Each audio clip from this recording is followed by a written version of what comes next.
Have you ever sat at a dinner table full of laughter and still felt completely alone, like you don't belong anywhere? This story is about how I almost gave up on love, connection, and even myself until one unexpected Friendsgiving night changed everything. Through simple conversations, quiet pain, and real moments of healing, I slowly built a chosen family, repaired my marriage, and found a way to feel at home again, while naturally training my ears to understand English like a native. Why you still feel empty? You smile, you nod, you say, "I'm good," and somehow, a few seconds later, there's this quiet emptiness sitting inside your chest like it paid rent and decided to stay. Not dramatic, not loud, just there. That kind of feeling is dangerous because it doesn't break you all at once. It slowly convinces you that this is normal. On the surface, everything in my life looked fine. A stable routine, a partner, a home that would pass any normal life checklist. If someone had turned my days into a highlight reel, it would look peaceful, maybe even ideal. But life doesn't happen in highlights. It happens in the pauses between them. And those pauses? That's where the truth lives. It usually showed up at night. Not in some cinematic breakdown, but in small, forgettable moments.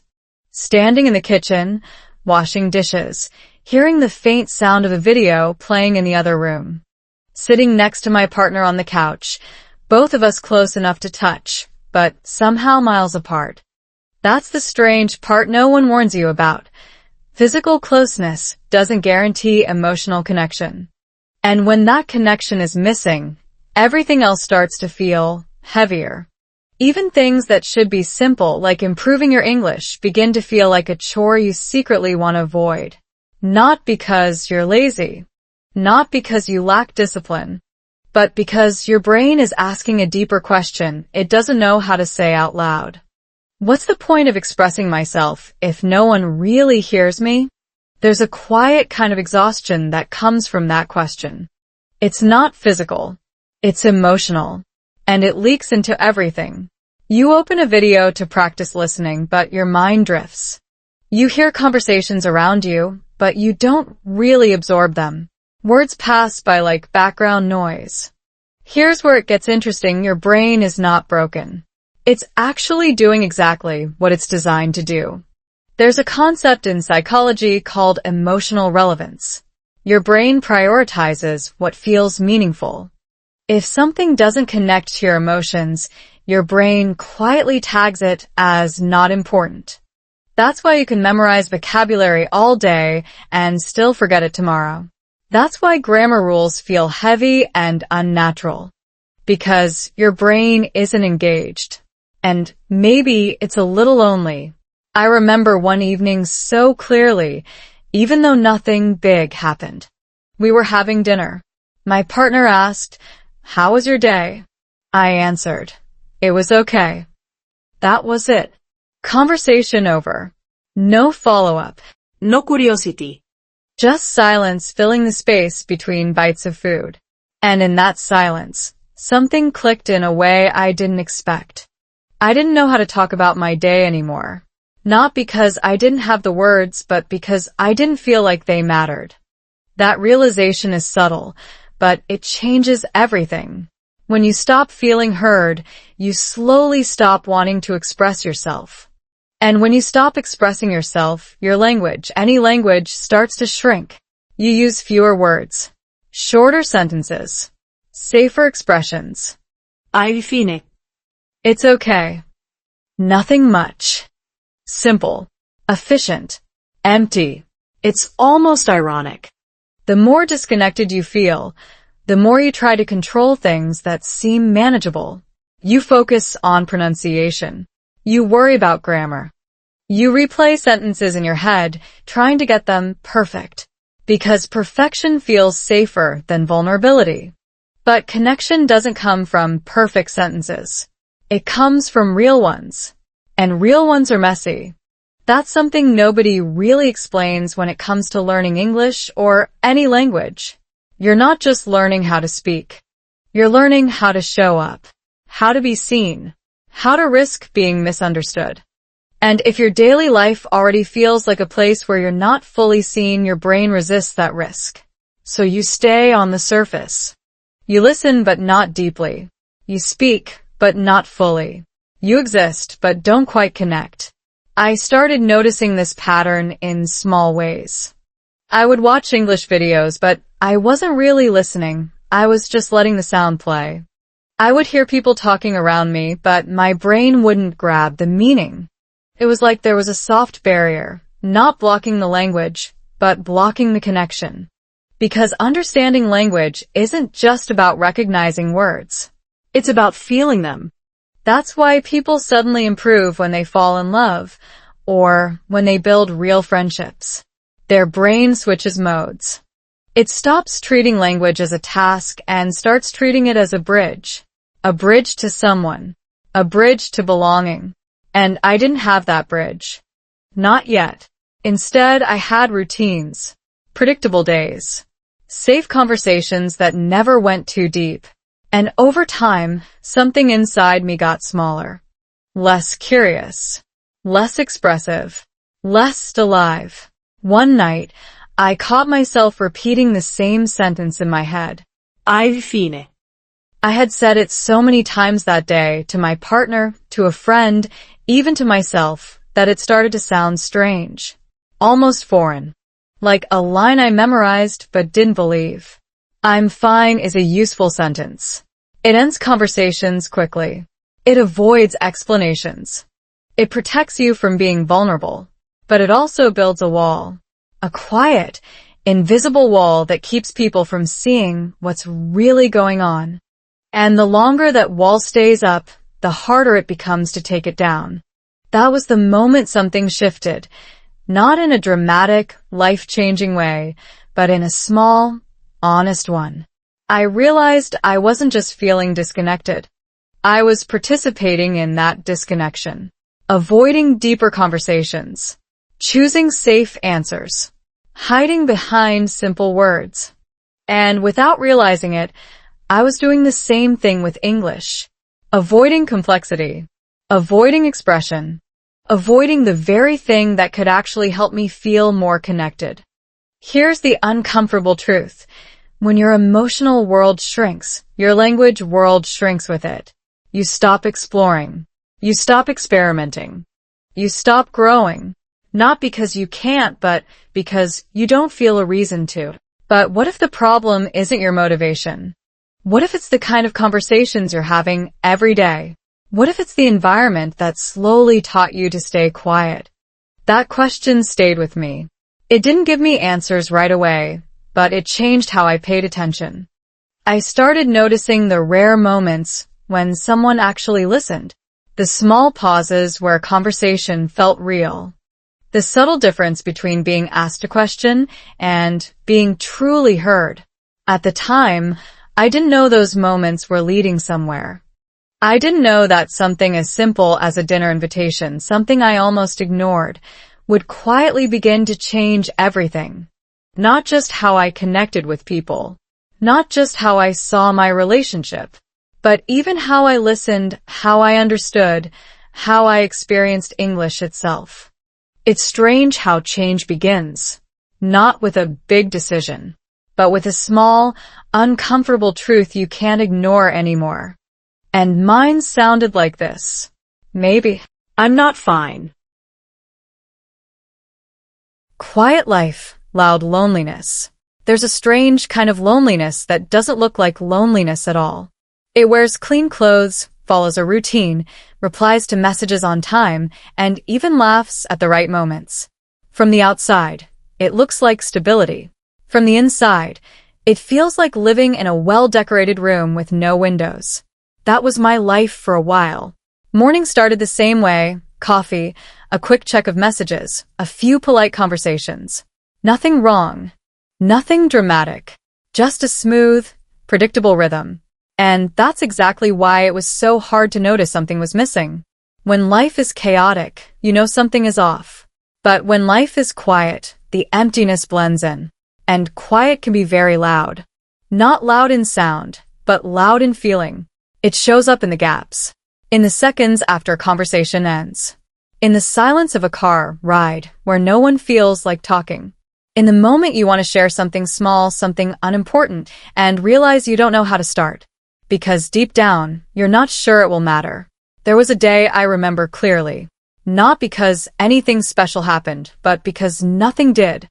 I woke up, followed my routine, had a few conversations, completed everything I needed to do.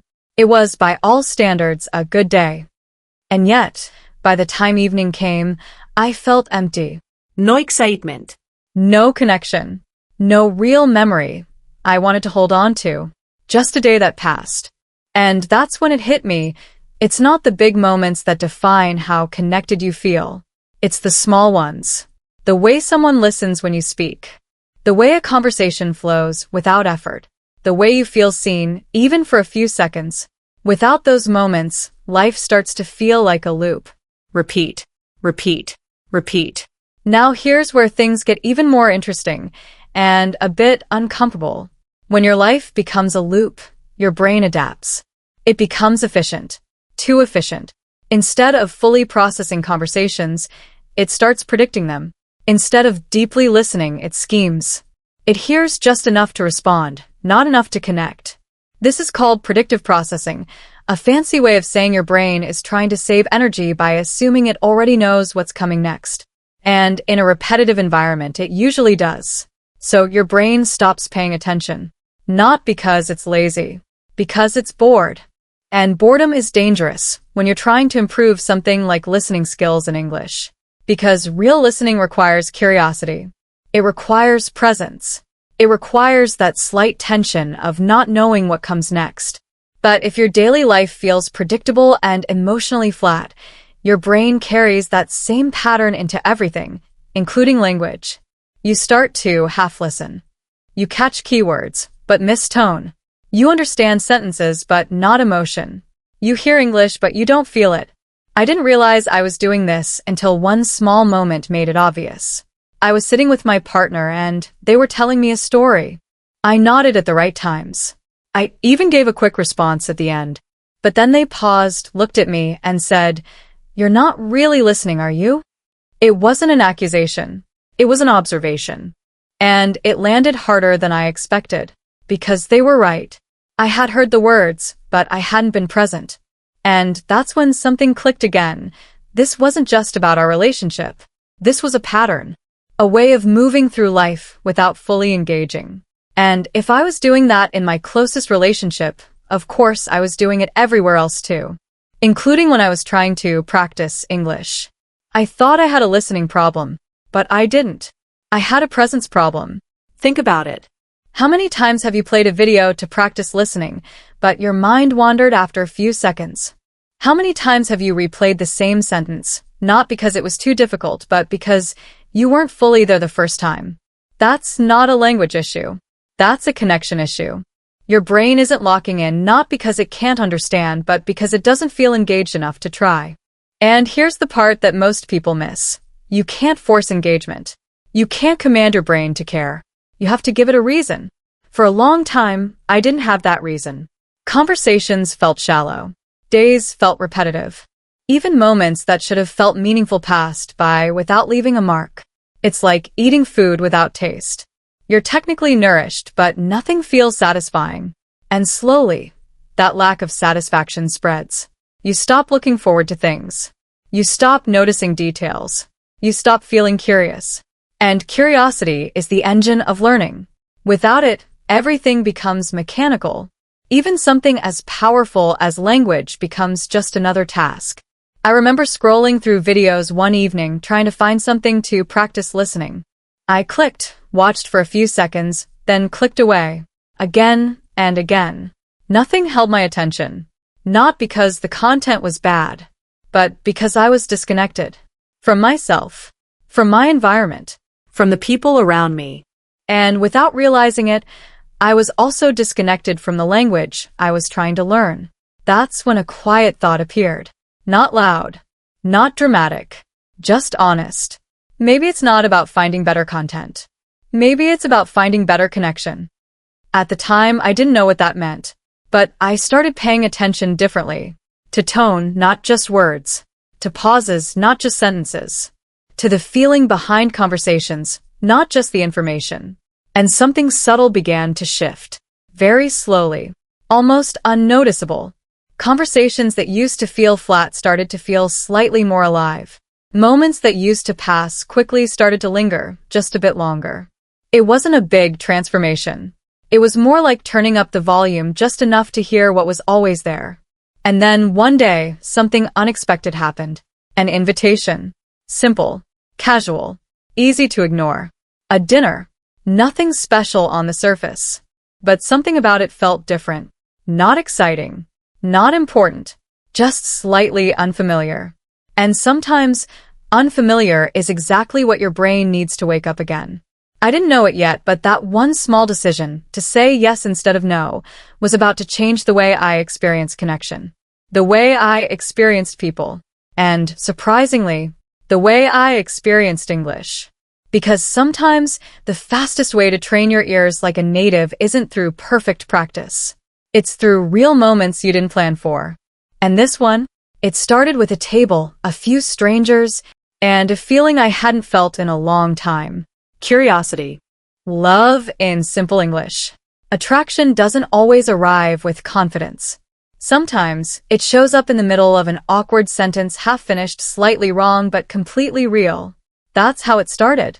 Not with a perfect introduction. Not with smooth conversation. Just a simple moment at that dinner, the one I almost didn't go to. People were talking, laughing, sharing stories in a way that felt different from what I was used to. It wasn't loud. It wasn't forced. It was warm. Like everyone at the table had silently agreed, "You can be yourself here." And then there was that one person. Not the loudest. Not the center of attention. But somehow easy to notice. They asked me a question. Simple. Direct. "So, what's been on your mind lately?" It sounds like a normal question, but it didn't feel normal. Because most people don't really ask that. They ask, "How are you?" Which usually means give me a quick, easy answer, so we can move on. But this question was different. It didn't rush. It didn't expect a short reply. And suddenly I froze. Not because I didn't understand the English, but because I didn't know how to answer honestly. My brain did what it always does in uncertain moments. It went for safety. "Nothing much," I said. A perfect example of simple English. Clear. Correct. Completely empty. They smiled but didn't move on. Instead, they leaned slightly forward and said, "There's always something." That small sentence did something unexpected. It made space. Space for me to think. Space for me to feel. Space for me to try again. So I did. Slowly. Carefully. Not perfectly. "I think I've been feeling a little lost," I said. Was the sentence perfect? No. Was the grammar flawless? Definitely not. But it was real. And for the first time in a long time, that felt more important than being correct. Here's the interesting part. Something shifted in that moment, and it had nothing to do with vocabulary. When you speak honestly, your brain activates differently. Studies in neuroscience show that emotional expression engages deeper memory systems. That means when you connect words to real feelings, your brain remembers them better. So, without realizing it, I wasn't just having a conversation. I was training my brain to understand and use English in a completely different way. Not through repetition, but through meaning. The conversation continued, and something surprising happened. I started to relax. Not because my English suddenly improved, but because the pressure disappeared. There was no need to be perfect. No need to impress. Just communicate. And when the pressure drops, your brain opens up. You start hearing more. Not just words, but tone, rhythm, emotion. That's how native speakers actually listen. They don't translate every word. They feel the conversation. And for the first time, I was starting to feel it too. There were moments I didn't fully understand. Phrases that went by too fast. Jokes I missed completely. But instead of shutting down like I usually did, I stayed present. Because I cared about the connection more than the correctness. And that changes everything. At one point, they said something quickly, and I didn't catch it. Normally, I would just nod and pretend I understood. But that night, I did something different. I didn't catch that. I said. Simple sentence. Honest. They repeated it slower this time. And just like that, the conversation continued. No embarrassment. No judgment. Just adjustment. That's something a lot of people don't realize. Native level communication isn't about never missing anything. It's about knowing how to recover when you do. And recovery requires confidence. Not in your language, but in your presence. As the night went on, the conversation became easier. Not because my English magically improved in a few hours, but because I stopped fighting it. I stopped trying to control every word. I stopped overthinking every sentence. I started trusting the process. And something else happened, something I didn't expect. I felt seen. Not for my grammar, not for my vocabulary, but for my thoughts, my pauses, my effort. That feeling is powerful, because when you feel seen, you naturally want to express more. And when you express more, your language grows. Organically, without forcing it. There's a reason why people often improve their language skills quickly when they're in relationships. It's not because they suddenly study harder. It's because they communicate more, and more importantly, they care about that communication. Emotion accelerates learning. Connection deepens understanding. And repetition happens naturally when you're engaged. That night didn't feel like practice. But it was more effective than hours of studying, because it was real. At some point, the conversation shifted into something lighter. Stories, small jokes, shared experiences. I found myself laughing not because I understood every word, but because I understood enough. Enough to feel included. Enough to feel part of something. And that feeling, it stays with you. Long after the conversation ends. Long after the words are forgotten. It rewires how you approach the next conversation. Because now you have proof. Proof that you can connect. Proof that you don't need perfect English to be understood. Proof that communication is not about impressing people, it's about reaching them. When the dinner started to wind down, I noticed something subtle. I didn't feel empty. Not completely full, not dramatically changed, but lighter. Like something had shifted just enough to make space for something new. And as we were leaving, they said something simple. I'm glad you came tonight. Again, simple English. But this time, it landed differently. Because I felt it. And that's when I realized something important. The goal isn't to speak like a native. The goal is to connect like a human. The language will follow. I didn't know where this connection would go. I didn't know if it would become something more or just remain a meaningful conversation. But I knew one thing for sure. That night broke a pattern. A pattern of silence. A pattern of disconnection. A pattern of hiding behind, I'm fine. And sometimes, breaking a pattern is all it takes to start changing everything. I walked away from that dinner with something I hadn't felt in a long time. Not confidence. Not certainty. But curiosity. About them. About myself. About what might happen next. And if you've ever felt stuck, like you're learning but not really growing, speaking but not really connecting, maybe the answer isn't more practice. Maybe it's a better reason to speak. Because when the reason is strong enough, even simple English can carry something powerful. And this was just the beginning. Small fights, deep cracks. Not every relationship breaks with a big explosion. Sometimes, it weakens quietly through small moments that seem harmless at first, but slowly reveal something deeper underneath. That's what started happening. After that night, things between us moved naturally. Conversations became more frequent. Messages turned into calls. Calls turned into time spent together. It didn't feel rushed. It felt easy. And when something feels easy, you don't question it too much. You just go with it. At the beginning, everything felt light. Even my English felt lighter. I wasn't overthinking as much. I wasn't replaying sentences in my head before speaking. I was just talking. And somehow I was understanding more too. Not perfectly, but enough. Enough to laugh at the right moments. Enough to respond without panic. Enough to feel like I was finally part of the conversation, not just watching it. That's the kind of progress no textbook can measure. But here's the thing about easy beginnings, they don't stay easy forever. Real connection doesn't avoid tension. It reveals it. And ours started showing up in the smallest ways. It began with tiny misunderstandings. The kind you can brush off. The kind you laugh about. The kind you think doesn't matter. Until it does. One evening, they said something casually. "You've been a bit quiet lately." Simple sentence. Nothing sharp. Nothing aggressive. But something about it hit me wrong. My brain translated it quickly, but not accurately. "You're being distant. You're not trying. You're the problem." None of those words were actually said. But that's how it felt. And here's something important. When you're communicating in a second language, you don't just process words. You fill in gaps. You interpret tone. You project meaning based on your own emotional state. And if that state is even slightly insecure, those interpretations can go very wrong. So instead of asking what they meant, I reacted to what I felt. "I'm just tired," I said, a little sharper than I intended. They paused. Not defensive, just confused. "I didn't mean anything bad," they replied.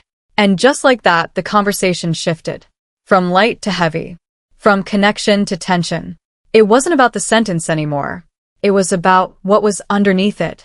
This is where many relationships start to crack, not because of big problems, but because of repeated small misalignments. You hear something. You interpret it. You react to your interpretation, not the actual meaning. And the other person reacts to your reaction. Now both of you are responding to something that was never clearly said in the first place. It's like two people trying to solve a puzzle, but each one is holding a different picture.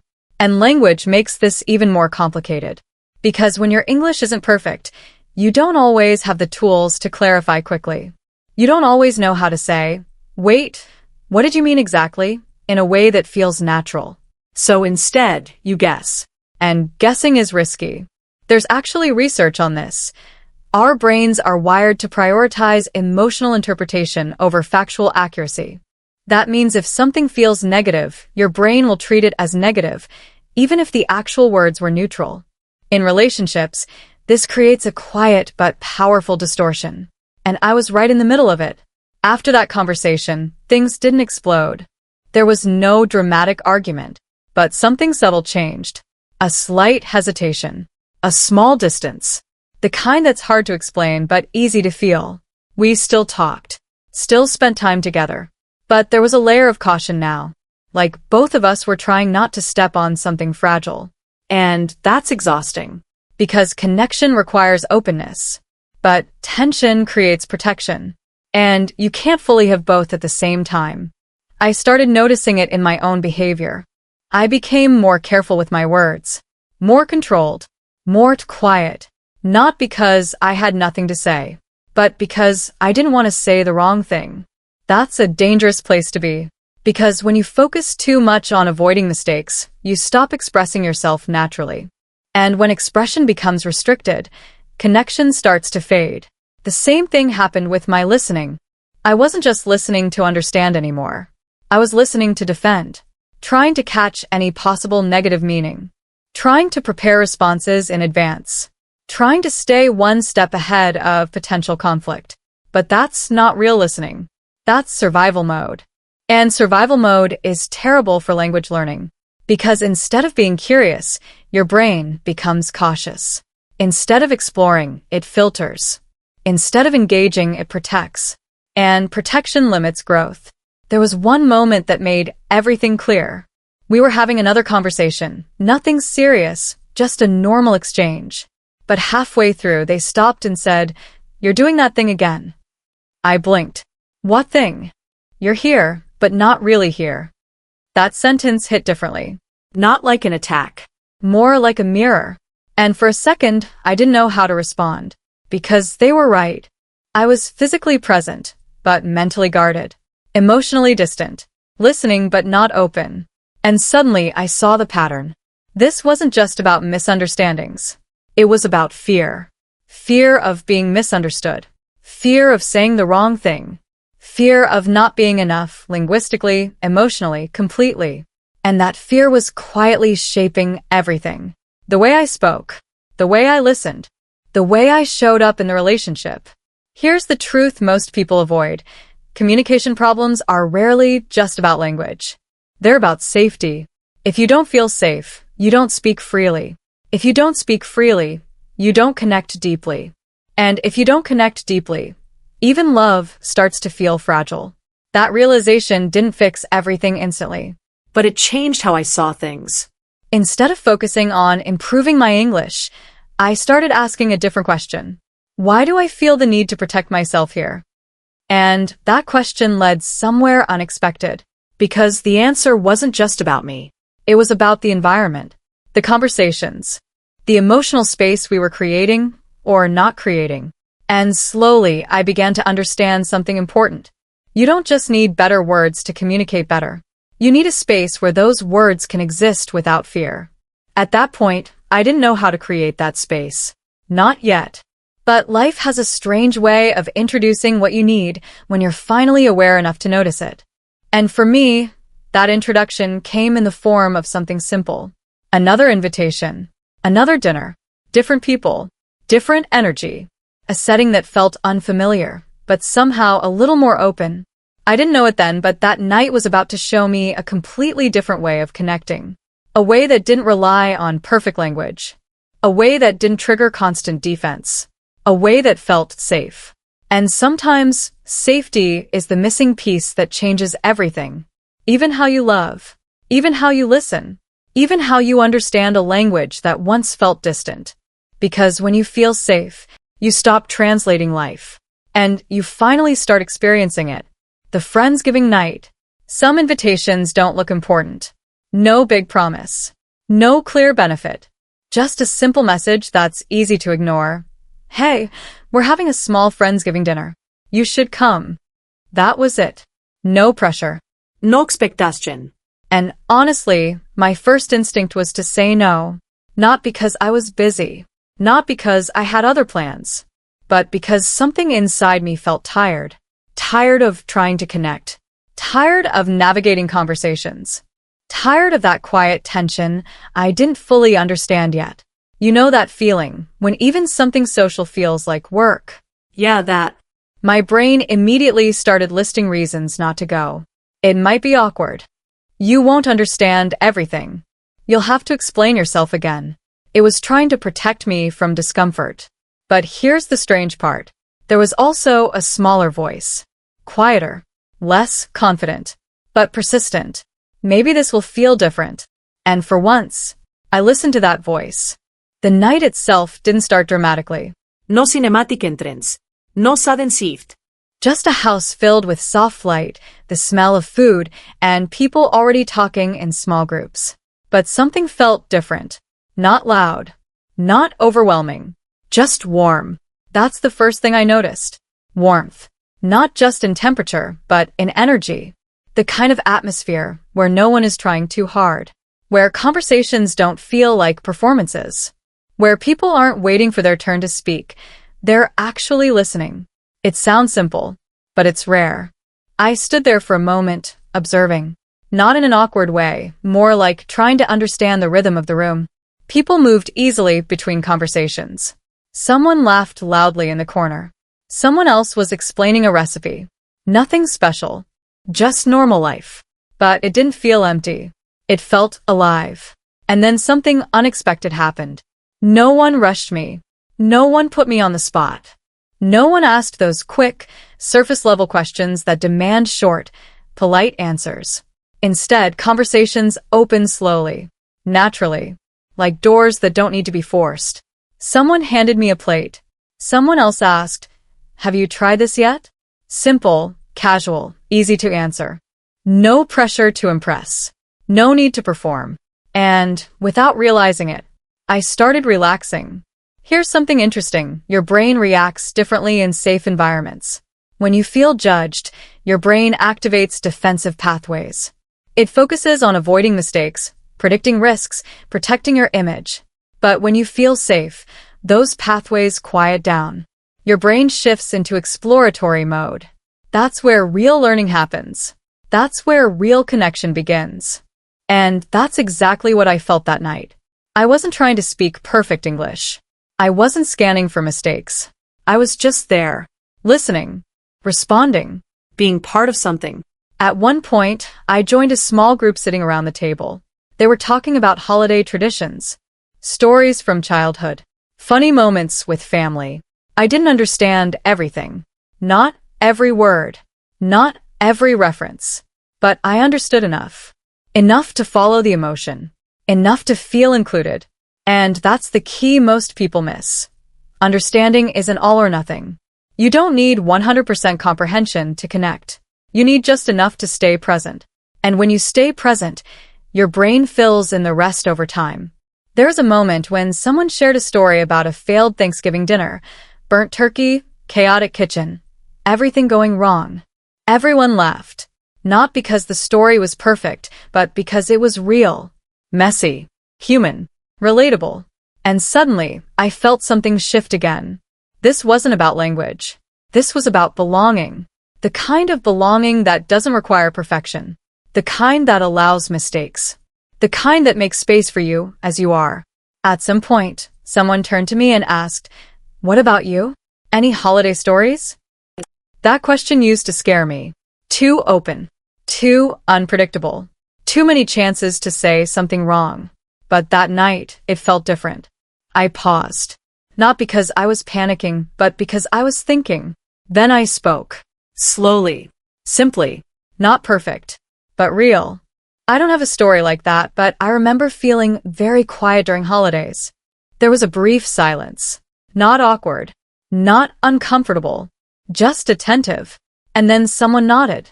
"I get that," they said. 3 words. Simple English. But they carried something powerful. Understanding. Not because my sentence was perfect, but because it was honest. That's when it clicked. This is what people mean by chosen family. It's not about replacing your real family. It's about creating a space where you feel accepted, heard, seen. Even if your sentences are incomplete. Even if your words come slowly. Even if you're still figuring things out. That night, I didn't feel like an outsider trying to fit in. I felt like a participant. A small but real part of the group.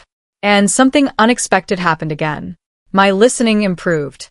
Not in a technical way. Not in a now I understand everything way. But in a deeper, more natural way. I started catching tone more easily. Recognizing patterns in speech. Understanding jokes faster. Why? Because I cared. Because I was engaged. Because I was emotionally connected to the moment. There's a reason immersion works so well in language learning.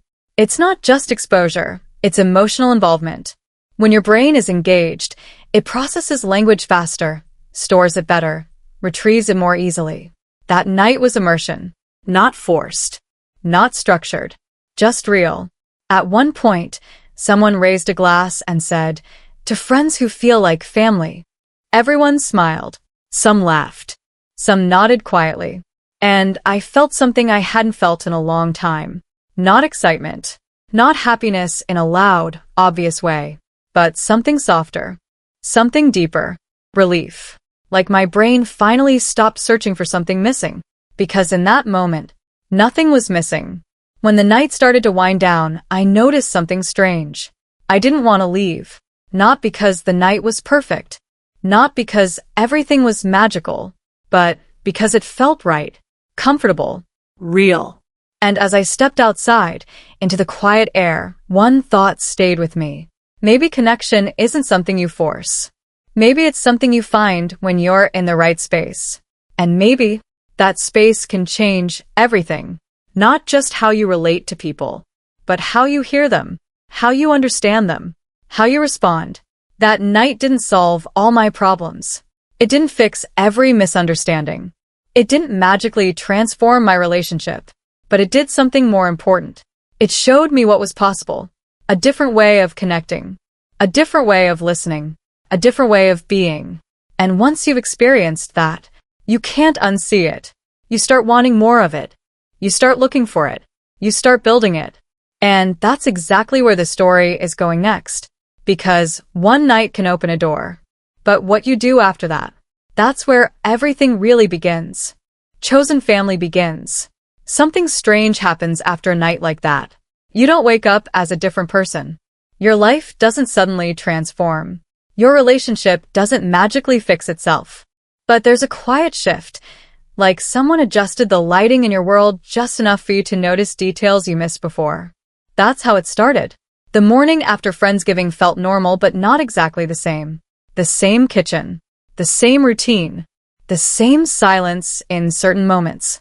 But now, there was something new sitting in the background of my thoughts. A comparison. Not in a judgmental way. Not like, this is bad, that was better. More like, that feeling exists. I experienced it. So why is it missing here? That question didn't create conflict. It created awareness. And awareness is where change begins. I started noticing small things more clearly. The way conversations at home often stayed on the surface. The way questions didn't really invite real answers. The way silence felt heavy instead of comfortable. Before, I accepted it. Now, I couldn't ignore it. Because I had just experienced something different. A space where conversations flowed, where pauses felt natural, where people didn't rush to fill silence or avoid it. A space where being yourself didn't feel like a risk. And that contrast? It stays with you. Here's something important. Your brain learns not just from repetition but from contrast. When you experience two different emotional environments, your brain starts to map what feels right and what doesn't. That mapping influences your behavior, your expectations, even the way you listen. After that night, I didn't just hear words, I started noticing tone more deeply. The difference between a question asked out of habit and a question asked with real curiosity. The difference between listening to respond and listening to understand. And once you notice that difference, it's hard to go back. I didn't suddenly become more talkative. I didn't start expressing everything perfectly. But I began making small adjustments. Subtle ones. Instead of answering quickly, I paused a little longer. Instead of giving short responses, I added one more sentence. Instead of assuming meaning, I asked for clarity. Not in a dramatic way. Just slightly more open. And something interesting happened. Sometimes nothing changed. The conversation stayed shallow. The response stayed short. The moment passed like it always did. But other times, something shifted. A longer reply. A follow-up question. A moment of real connection. And those moments, even if they were small, felt different. Because now I recognized them. I valued them. I stayed in them a little longer. That's how a chosen family begins. Not with a big declaration. Not with a clear decision. But with repeated moments of connection that feel real. And here's where it gets even more interesting. It wasn't just happening at home. It started showing up in other places too. With the people from that Friendsgiving night. At first, it was simple. A message. A casual check-in. A shared joke about something that happened at dinner. Nothing deep. Nothing serious. But there was consistency. And consistency builds trust. Trust builds comfort. And comfort opens the door for something deeper. We met again. Not a big event this time. Just a small group, coffee, relaxed conversation. No pressure. No expectations. And once again, the same feeling returned. Ease. Presence. Connection. But this time, something was different. I was more aware. More engaged. Not just participating, but noticing how I was participating. I paid attention to how I listened. How I responded. How I reacted when I didn't understand something. And instead of shutting down or pretending, I stayed open. I didn't catch that. Can you say it again? Simple sentence, but powerful. Because every time I said it, I was doing two things at once. I was improving my listening, and I was building trust. Because honesty creates connection faster than perfection ever could. That's one of the biggest misunderstandings about learning English. People think they need to sound natural first, then connection will follow. But it's the opposite. Connection makes your language natural. Because when you care about the conversation, your brain adapts faster. You pick up patterns. You notice tone. You remember phrases. Not because you're trying harder, but because you're more involved. These gatherings, small, simple, consistent, became something I looked forward to. Not because they were exciting, but because they felt safe. And safety changes everything. When you feel safe, you stop filtering every word. You stop analyzing every sentence. You stop trying to control the conversation. You start being in it. And being in it is where real communication happens. At some point, I realized something quietly profound. These people, they weren't just acquaintances anymore. They were becoming something else. Not replacing anything in my life. Not filling a gap in a dramatic way, but adding something. A layer of connection that felt chosen. That's what chosen family really means. Not perfect people. Not constant happiness. But a group where you can show up as you are. Where your words don't have to be flawless. Where your pauses are allowed. Where your presence is enough. And here's the part that surprised me the most. As that sense of belonging grew, my English improved. Naturally. Without forcing it. Without overthinking. I started understanding faster. Responding more fluidly. Catching jokes I would have missed before. Not because I studied more, but because I was listening differently. With attention. With emotion. With connection. There's science behind this too. When you're emotionally engaged, your brain releases dopamine, a neurotransmitter that enhances learning and memory. That means the more you care about a conversation, the more effectively your brain processes the language. So, those simple dinners? Those casual conversations? They weren't just social moments. They were training. The kind that actually works. Better than repetition. Better than passive listening. Better than forcing yourself to practice. Because they were real. And real always wins. But here's the thing. As this new sense of connection started growing, it didn't just add something new. It also highlighted what was still missing. Back at home. In my relationship. In the spaces that still felt quiet in a different way. And once you experience genuine connection, you can't ignore the absence of it. Not anymore. That's where things start to get complicated. Because building something new is one thing. But facing what's not working in your existing life, that requires something else. Honesty. And honesty isn't always comfortable. The chosen family was beginning, but it was also revealing something deeper. Something I couldn't avoid anymore. And the next step? It wasn't about finding more connection outside. It was about asking a harder question inside. Can you bring that same openness into the places that feel the most fragile? Because that's where real change begins. And that's exactly where things started to shift next. Healing without noticing. Healing rarely feels like healing. It doesn't arrive with a clear sign, no dramatic before and after, no moment where everything suddenly makes sense. Most of the time, it happens quietly in the background, while you're busy living your life, thinking nothing has really changed. That's exactly what was happening to me. If you had asked me during that time, are things getting better? I probably would have shrugged and said, not really, because nothing big had shifted. My relationship wasn't magically fixed. My life didn't suddenly become exciting. My English didn't transform overnight. And yet, something was different. I just couldn't name it yet. It started with small things.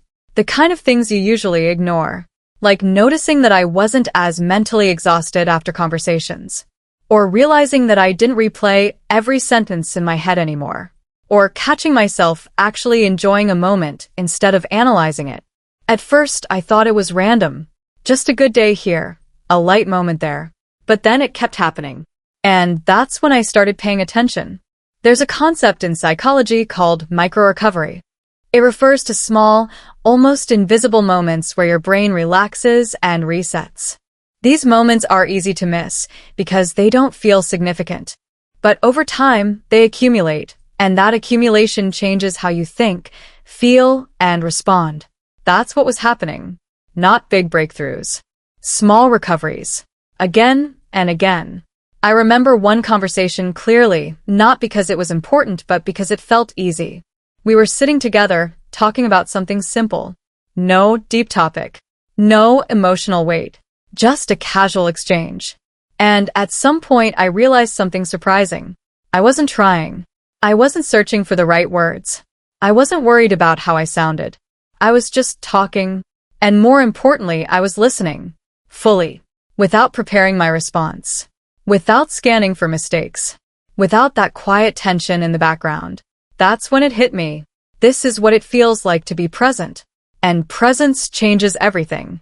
Because when you're present, your brain processes language differently. It stops translating. It stops overanalyzing. It starts recognizing patterns naturally, tone, rhythm, meaning. That's how native-level listening actually works. Not through perfection, through familiarity. And familiarity comes from repeated, real interactions, not forced practice. The more I spent time in those safe, connected environments, the more these easy moments appeared. Conversations flowed. Pauses felt comfortable. Silence didn't feel like a problem that needed to be fixed. It just existed. And I existed in it. Comfortably. That's something I hadn't felt in a long time. But here's the interesting part. I didn't consciously decide to heal. I didn't sit down and say, I'm going to fix my communication issues. I didn't follow a structured plan. I didn't study a new method. I just kept showing up. To conversations. To people. To moments that felt slightly more real than usual. And slowly, my brain adapted. That's how healing often works. Not through effort, but through environment. You don't force your brain to change. You give it a space where change becomes natural. And in that space, something else started happening. I became more honest. Not dramatically. Not in a way that disrupted everything. Just slightly more real. Instead of saying, I'm fine, I would say, I'm a bit tired today. Instead of giving short answers, I would add one small detail. Instead of avoiding confusion, I would ask, what do you mean? These are small shifts. But they matter. Because every time you choose honesty over safety, you expand your capacity to connect. And connection reinforces healing. It's a loop. A quiet, powerful loop. There was one moment that made me realize how far things had come. Someone said something quickly, and I didn't understand it. A few weeks earlier, I would have nodded, smiled, and pretended. But this time, without thinking, I said, wait, can you say that again? No hesitation. No embarrassment. Just clarity. They repeated it. I understood. The conversation continued. Simple. Normal. Effortless. And that's when it hit me. This is progress. Not perfect understanding. Not flawless speech. But comfort in the process. Confidence in the flow. Trust that you can recover, adjust, and stay connected. That's what training your ears like a native actually looks like. Not endless repetition. Not memorizing scripts. But being in real conversations where your brain learns to adapt in real time. Where meaning matters more than accuracy. Where connection matters more than correctness. As this continued, something else shifted too. My relationship started to feel different. Not fixed. Not perfect. But less tense. Because I was showing up differently. More present. Less defensive. More open to listening not just to words but to intention. And when one person changes how they show up, the dynamic changes too. Not instantly. Not completely. But enough to create new possibilities. There were still misunderstandings. Still moments of silence. Still times where things felt off. But they didn't carry the same weight anymore. Because now I had something I didn't have before. A reference point. I knew what real connection felt like. I knew what safe communication looked like. I knew it was possible. And that knowledge changes how you approach everything. You stop settling for surface-level interactions.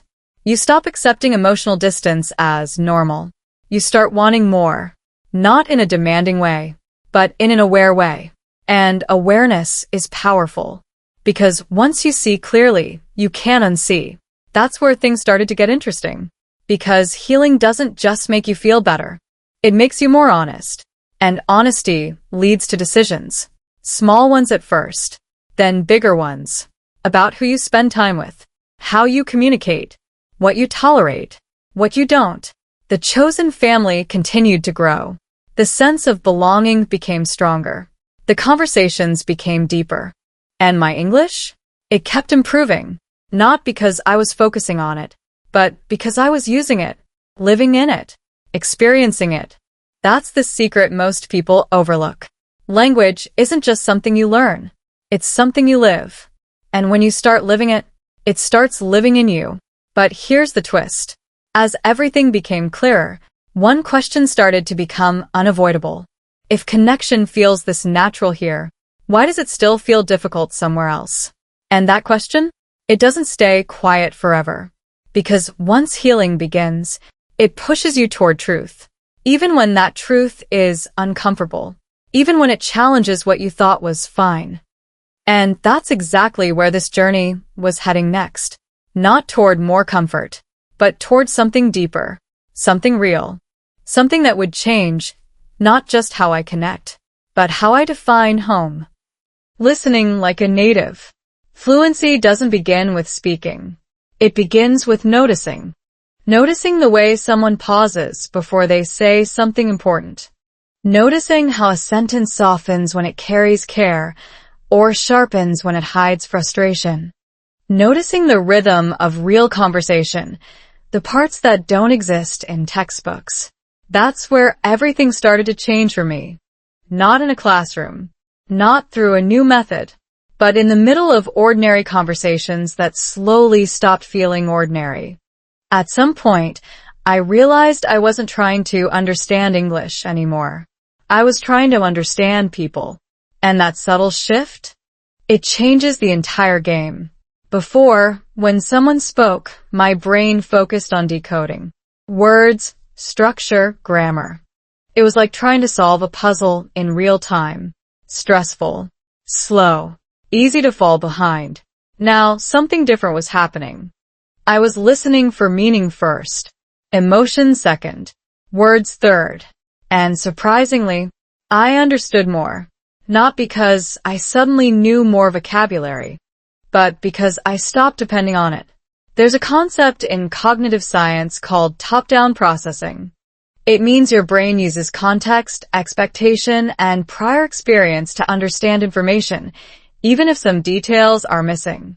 Native speakers rely heavily on this. They don't catch every word. They catch enough to predict the rest. That's what I started doing, without realizing it at first. Someone would begin a sentence, and before they finished, I could feel where it was going. Not guess perfectly, but sense it. Like following the direction of a wave instead of analyzing each drop of water. And when you start sensing conversations like that, listening becomes faster, lighter, more natural. But here's the part that surprised me. This shift didn't come from studying more. It came from feeling more connected. Because when you care about the person in front of you, your brain automatically tries harder to understand them. It fills in gaps. It pays attention to tone. It tracks emotional cues. Connection activates intelligence. Disconnection shuts it down. That's why the same sentence can feel easy in one conversation and confusing in another. It's not the sentence that changed. It's your level of engagement. There was a moment that made this incredibly clear. We were sitting together, just a small group, relaxed, no pressure. Someone told a story quickly, with casual slang and natural speed. A few months earlier, I would have caught maybe half of it and missed the point. But this time, I followed it. Not perfectly. I didn't catch every word. But I understood the story, the humor, the feeling behind it. And more importantly, I reacted at the right moment. I laughed when it was funny. I responded when it was my turn. I stayed in the flow. That's what listening like a native actually feels like. Not perfect comprehension, but real-time connection. And it's built on something deeper than language. It's built on presence. Here's something most people get wrong. They think native speakers understand everything clearly. They don't. They miss words. They mishear things. They ask for clarification. The difference is they're comfortable doing it. They don't panic. They don't freeze. They don't disconnect. They stay in the conversation. That's the real skill. And that's what I was starting to develop. Not perfect listening. Adaptive listening. Flexible listening. Human listening. There were still moments I didn't understand. Of course. But instead of shutting down, I stayed curious. What did you mean by that? Can you say that one more time? Simple questions. But they kept me in the flow. And every time I stayed in the flow, my brain learned a little more, faster than before, more naturally than before. Because now, learning wasn't a separate activity. It was part of living. I also started noticing something subtle in myself. I wasn't translating in my head as much. Before, every sentence went through a process. English: translate, understand, respond. Slow. Heavy. Easy to break. Now, sometimes, I just understood. Directly. Without translation. Not always. Not perfectly. But enough to feel the difference. That's a major shift. Because translation creates distance. Direct understanding creates connection. And connection is faster, more efficient, more real. There's neuroscience behind this too. When you repeatedly experience language in meaningful contexts, your brain starts forming direct neural pathways, linking sound to meaning without going through your native language. This is how children learn. This is how immersion works. And somehow, I had created a version of immersion without realizing it. Through people, through conversations, through moments that mattered. That's when I understood something important. You don't train your ears by isolating sound. You train your ears by connecting to meaning. Sound follows meaning. Always. As this continued, my confidence shifted, but not in a way I expected. I didn't feel better at English. I felt more comfortable using it. And that's a huge difference. Because confidence isn't about skill level. It's about your relationship with the process. I trusted that I could handle conversations. Not perfectly, but effectively. And that trust removed pressure. Without pressure, I relaxed. With relaxation, I listened better. With better listening, I responded more naturally. And the cycle continued. That's how real progress works. Not in straight lines, but in loops. Positive loops. The chosen family played a huge role in this, because they created the environment where this loop could exist. No judgment. No pressure. Just real interaction. And over time, those interactions became something more than practice. They became part of my life, part of my identity, part of how I experience the world. But here's the twist. As my listening improved, as my connection deepened, as my confidence grew, something else became clearer. Not everything in my life felt like this. Not every conversation flowed. Not every space felt safe. And once you experience what natural connection feels like, you start noticing where it's missing. You start feeling the contrast more strongly. And that contrast? It doesn't stay quiet. Because once your ears learn to hear connection, they also learn to hear disconnection. And that's where the next shift begins. Not in how you listen, but in what you're willing to accept. Because growth doesn't just improve your skills. It changes your standards. And once your standards change, your life has to follow, one way or another. Marriage feels lighter. Change doesn't always knock loudly on the door of a relationship. Sometimes it slips in quietly, through the way you listen, the way you pause, the way you choose not to react the same way you did before.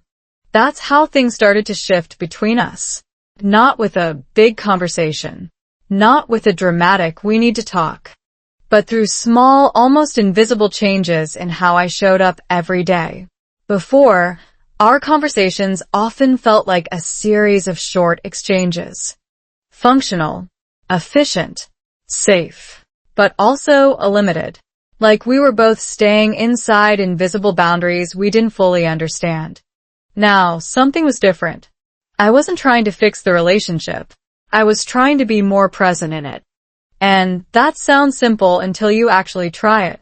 Presence means you don't just hear words, you notice tone. You don't just respond, you wait long enough to understand. You don't just protect yourself, you stay open, even when it feels uncomfortable. That last part? That's the hardest. Because openness feels risky. especially when you've already experienced misunderstandings, especially when part of you still expects things to go wrong. But here's what I learned. When you change how you listen, you change what you hear. And when you change what you hear, you change how you respond. One evening, something small happened again. The kind of moment that used to turn into tension. They said, "You've been spending a lot of time out lately." Same kind of sentence as before. Neutral on the surface. Easy to misinterpret. A few weeks earlier, my brain would have reacted instantly. "You're accusing me. You're unhappy. I'm doing something wrong." But this time, something slowed me down. Not my English. My reaction. Instead of jumping to meaning, I stayed with the words. And then I asked, "Do you mean you miss spending time together?" That question changed everything. Because instead of reacting to an assumption, I checked for intention. And their answer? "Yeah, I think I do." Simple. Honest. Clear. No hidden attack. No criticism. Just a feeling that needed to be expressed. That's when it became obvious. Many of our past problems weren't really problems. They were misinterpretations. Small ones. Repeated. Unnoticed. Until they created distance. This is where language and emotion overlap in a powerful way. When you're not fully comfortable in a language, you rely more on emotional cues. But if your emotional state is already a bit defensive, those cues can get distorted. You hear tension where there is none. You feel judgment where there is curiosity. You react to meanings that were never intended. And once that pattern starts, it repeats. Again. And again. And again. Until it feels like the relationship itself is the problem. But sometimes, it's just the way you're communicating inside it. As I became more aware of this, I started doing something different. Not big changes. Just small adjustments. I asked more questions instead of making assumptions. I gave slightly longer answers instead of shutting down. I allowed pauses instead of rushing to respond. And slowly, the space between us changed. Conversations lasted longer.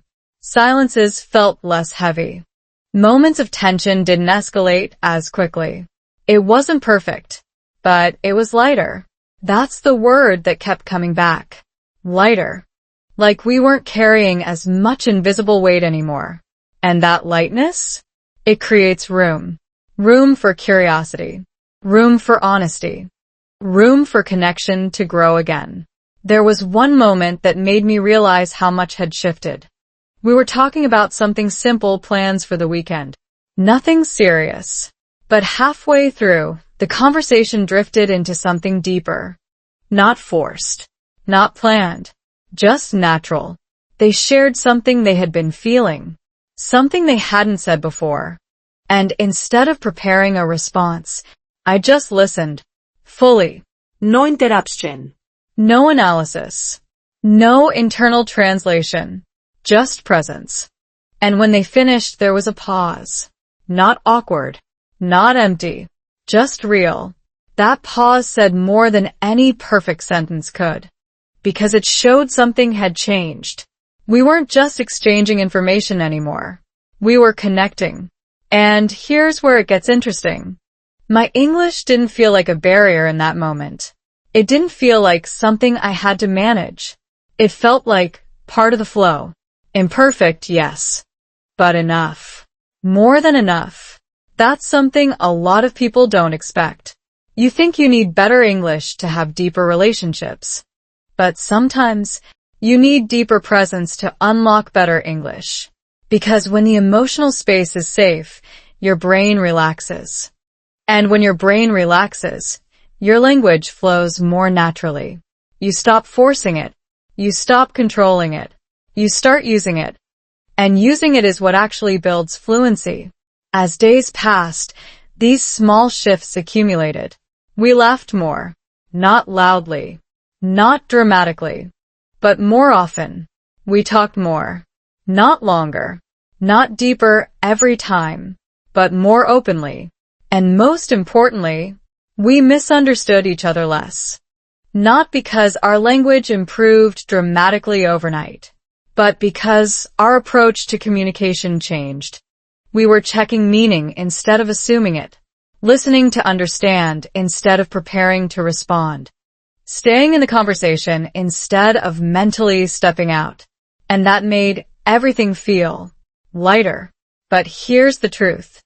A lighter relationship doesn't mean an easier one. It means a more honest one. Because once you start communicating more clearly, you also start seeing things more clearly. What works, what doesn't, what feels aligned, what feels off. And clarity? It doesn't always bring comfort. Sometimes it brings questions. Questions you can't ignore. Questions like, what do we actually need from each other? What kind of connection are we building? Is this enough? Those questions didn't appear all at once. They surfaced slowly, quietly, in between normal days and simple conversations. And while things were improving, while the relationship felt lighter, there was also a growing awareness, a deeper layer that hadn't been fully explored yet. Because connection doesn't just happen on the surface. It needs depth, consistency, alignment. And that's where the next shift was waiting. Not in how we communicated, but in what we were building together. Because once communication improves, the real question begins. What do you do with that connection? Do you grow it? Do you reshape it? Do you let it evolve into something new? That's where things started to get even more real. And a little more complicated. Because clarity doesn't just improve relationships. It transforms them, one way or another. Kids, culture, connection. Children don't learn language the way adults do. They don't sit down and think about grammar rules. They don't worry about pronunciation. They don't replay sentences in their heads, wondering if they said something correctly. They just live in the language. And watching that up close changes you, because it shows you something uncomfortable and freeing at the same time. You've been overcomplicating everything. That realization didn't come from a book or a course. It came from daily life. From small, ordinary moments that didn't feel like learning at all, but somehow taught me more than any structured practice ever did. It started subtly. A simple interaction. A short exchange. Something that, on the surface, didn't seem important. But the way it unfolded stayed with me. There was no hesitation. No fear of being wrong. No need to impress. Just communication. Direct. Natural. Effective. And that's when it hit me. Connection doesn't wait for perfection. It happens in real time. With whatever language you have. That's something we forget as adults. We think we need to reach a level before we can truly express ourselves. We delay connection until we feel ready. But children don't wait. They jump in. They use what they know. They adjust as they go. And because of that, they improve faster. Not because they're smarter, but because they're less afraid. That contrast made me reflect on my own behavior. All the moments I held back. All the times I simplified my thoughts too much. All the times I chose silence over imperfect expression. And I started to see a pattern. It wasn't about ability. It was about permission. Children give themselves permission to try. Adults wait for permission to be perfect. That shift in perspective changed how I approached everything. Not just communication, but connection itself. At home, the dynamic continued to evolve. Not dramatically, not all at once, but in a way that felt more grounded, more real. Conversations became less about getting it right and more about understanding each other. There were still moments of confusion. Still times when words didn't come out exactly the way I wanted. Still small misunderstandings. But they didn't carry the same weight anymore. Because the environment had changed. It felt safer. And safety allows growth. That's something you can't force. You can't create it with perfect sentences. You build it through consistency, through showing up, through choosing to stay in the conversation even when it's not easy. And over time, that consistency creates connection. One moment stands out. We were having a simple conversation, nothing serious, just everyday life. But something about it felt different, lighter, more fluid. At some point, I said something slightly wrong. Not a big mistake, just a small grammatical slip. And I noticed it. For a second, my old habit kicked in, the urge to correct myself, to fix it, to make it right. But before I could react, the conversation continued. Naturally. No interruption. No confusión. No problem. And that's when it clicked again. Communication worked even when it wasn't perfect. That realization removes a huge amount of pressure. Because once you understand that perfection isn't required, you start taking more risks. You speak more. You experiment more. You stay engaged longer. And all of that leads to improvement, naturally, without forcing it. There's also something deeper happening here. When you're part of a real-life environment where language is used daily, your brain starts building patterns automatically. You hear phrases repeated in different contexts. You notice how tone changes meaning. You start predicting responses. That's how fluency develops. Not through memorization, through exposure and interaction. And interaction is driven by connection. That's why the environment matters so much. It's not just about being around English. It's about being in situations where English is meaningful, where it's tied to emotion, to relationships, to real outcomes. That's what makes it stick. That's what makes it natural. At the same time, something else became clearer. Balancing different ways of communicating isn't always easy. Different expectations, different habits, different emotional expressions. All of that requires adjustment, not just linguistically, but mentally. You have to become more flexible, more aware, more willing to adapt. And that adaptability, it strengthens your communication because you're no longer relying on fixed patterns. You're responding to real situations in real time. That's a skill, a powerful one, and it goes beyond language. It shapes how you connect with people, how you navigate relationships, how you build understanding. As this continued, I noticed something else. I was thinking less about learning English. That phrase started to feel distant, irrelevant, because I wasn't learning anymore. I was using, living, experiencing. And when you reach that point, everything changes. You stop measuring progress in vocabulary size or grammar accuracy.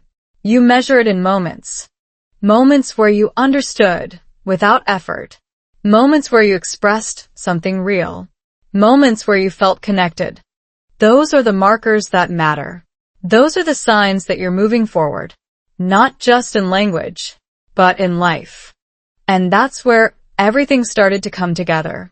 The chosen family, the relationship, the daily interactions. All of it was shaping something deeper. A new way of experiencing connection. A new way of communicating. A new way of being present. And through all of that, my English improved. Not as a goal, but as a result. That's the part most people miss. Fluency isn't something you chase directly. It's something that emerges when everything else aligns. Connection, environment, presence, consistency. When those pieces come together, language follows. But here's the next question. What happens when you stop thinking about language as a goal? What happens when you stop trying to reach a level and start living at your current one? That's where the next shift begins. Because moving from effort to flow, from learning to living, changes not just how you speak, but who you become in the process. And that transformation? It's more powerful than any level you can measure. From B1 to natural flow. There's a moment in every learning journey that feels confusing. Not because you're failing, but because you're no longer the person you were and not yet the person you're becoming. That's exactly what the transition from B1 to real, natural flow feels like. Messy, unclear, but powerful. At the B1 level, you can survive. You can handle daily conversations. You can express basic ideas. You can understand enough to get by. But something still feels missing. You pause too often. You translate in your head. You hesitate before speaking. You understand, but not fast enough. It's like standing at the edge of a river. You can see the other side clearly, but you're not sure how to cross. That's where most people get stuck. Not because they can't improve, but because they try to solve it the wrong way. They study harder, memorize more, practice more perfect sentences.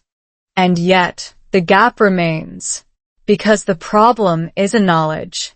It's flow. Flow doesn't come from accumulation. It comes from integration. And integration only happens in real life. That's something I didn't fully understand at first. I thought I needed to upgrade my English, increase my vocabulary, fix my grammar, polish my pronunciation. But the more I focused on improving those things directly, the more stuck I felt. Because I was treating language like a system to master, instead of a tool to use.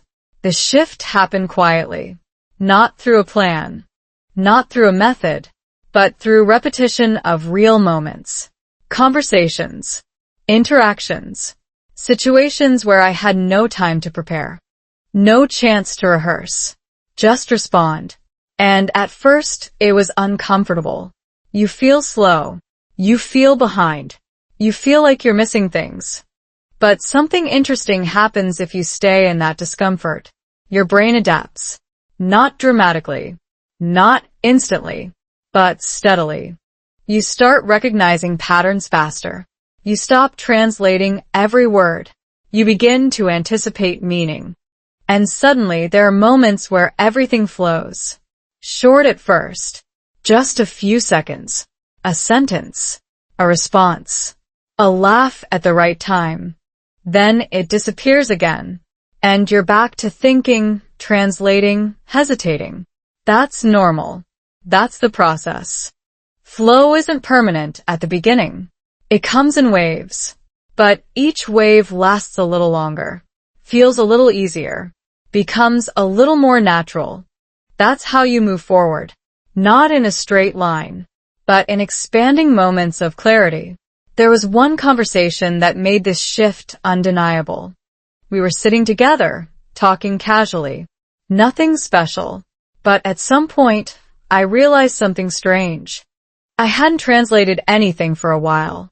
I was just understanding, directly, responding naturally, staying in the flow. And when I noticed it, it almost broke the moment, because awareness can interrupt flow. But this time, it didn't. It continued. Effortlessly. That's when I understood something important. Flow isn't about speed. It's about trust. Trust that you can handle the conversation. Trust that you don't need to control every word. Trust that meaning will come. And when you trust that, your brain relaxes. And when your brain relaxes, your language flows. There's a neurological reason for this too. When you're anxious or overly focused on correctness, your brain activates the prefrontal cortex, the part responsible for conscious control. This slows down processing.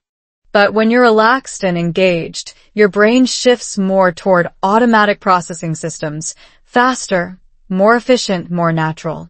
That's how native speakers operate. Not because they're thinking faster, but because they're thinking less and feeling more. That's the paradox. The more you try to control language, the less natural it becomes. The more you allow it to happen, the better it works. As I moved through this phase, I noticed something else. My mistakes didn't disappear, but they mattered less. Because they didn't stop the conversation. They didn't break the connection. They didn't define the interaction. They were just part of the process. And that mindset is crucial, because fear of mistakes is one of the biggest barriers between B1 and real fluency. Not lack of knowledge. Fear. Fear makes you hesitate. Fear makes you simplify too much. Fear makes you stay silent when you could be speaking. And silence stops growth. But when you remove that fear, or at least reduce it, everything opens up. You take more risks. You try more expressions. You stay in conversations longer. And all of that accelerates progress. Naturally, without forcing it.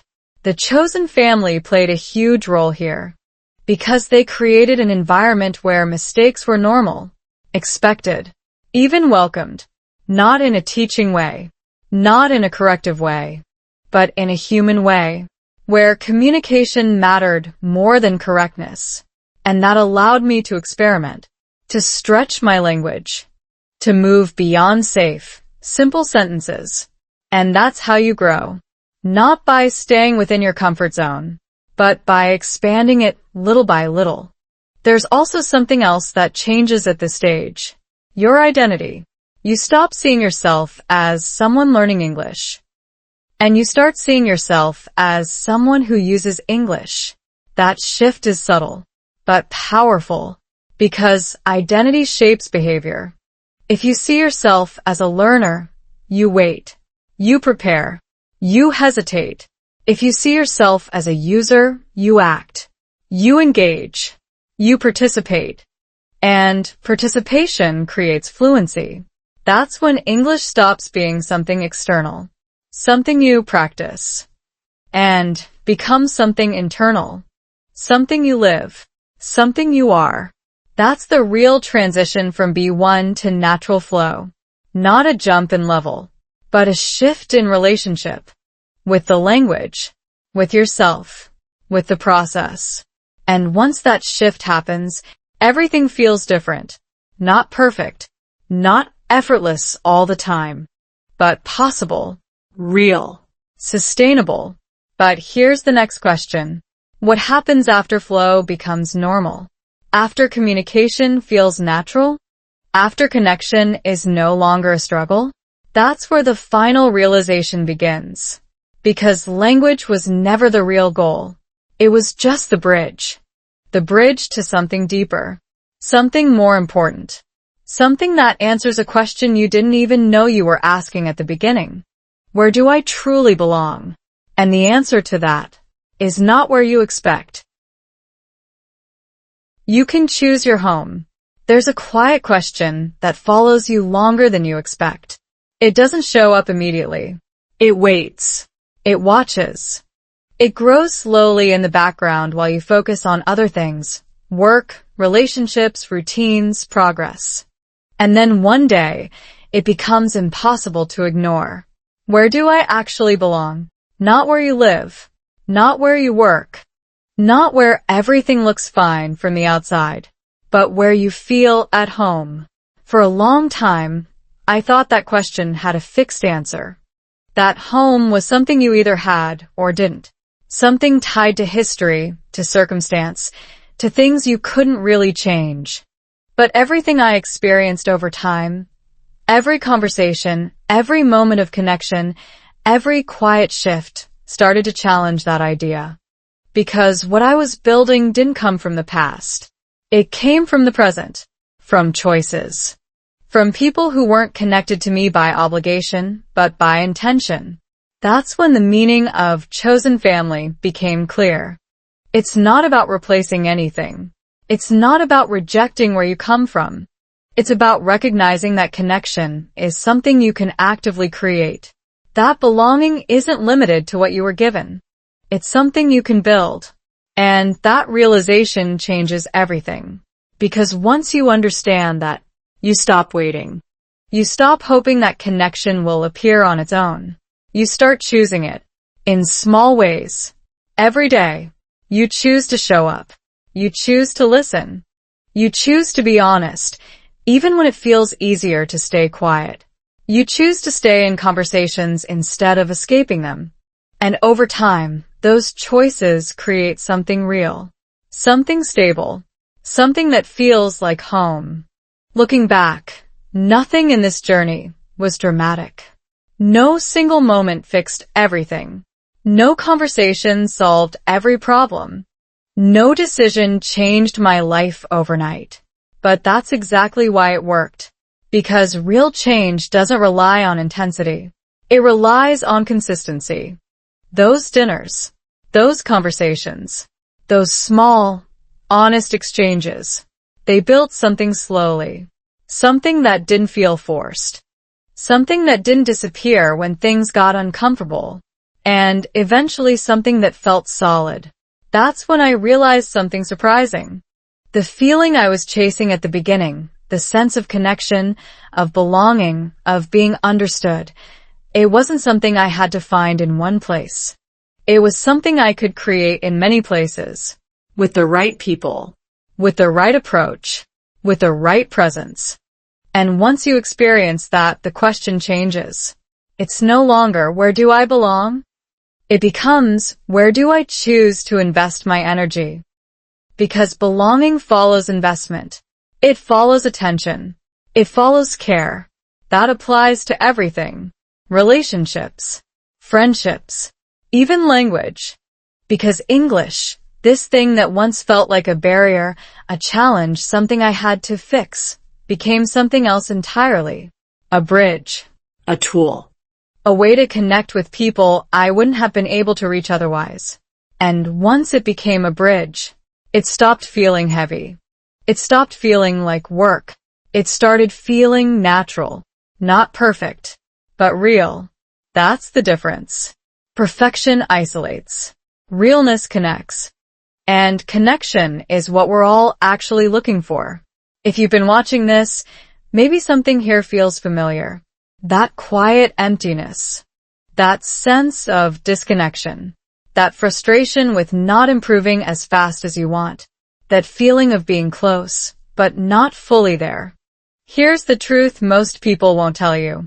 It's not just about language. It's about environment. It's about the kind of conversations you're having. The kind of people you're around. The kind of space you allow yourself to exist in. Because your brain doesn't learn in isolation. It learns in context, in emotion, in connection. That's why you can study for hours and feel stuck, and then have one real conversation that changes everything. That's not an accident. That's how you're designed. So if things feel slow, if progress feels unclear, if connection feels just out of reach, maybe the answer isn't to try harder. Maybe it's to try differently. To look for spaces where you can be more present, more honest, more engaged. Because when you find those spaces, everything starts to align. Your listening improves. Your speaking becomes more natural. Your confidence grows.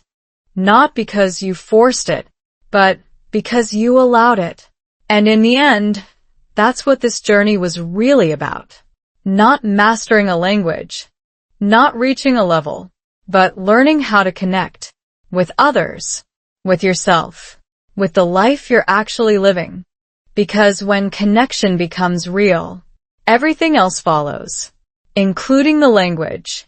So, if you're still wondering whether it's possible for you, whether you can ever feel natural, confident, connected, the answer is simpler than you think. Yes. But not in the way you expect.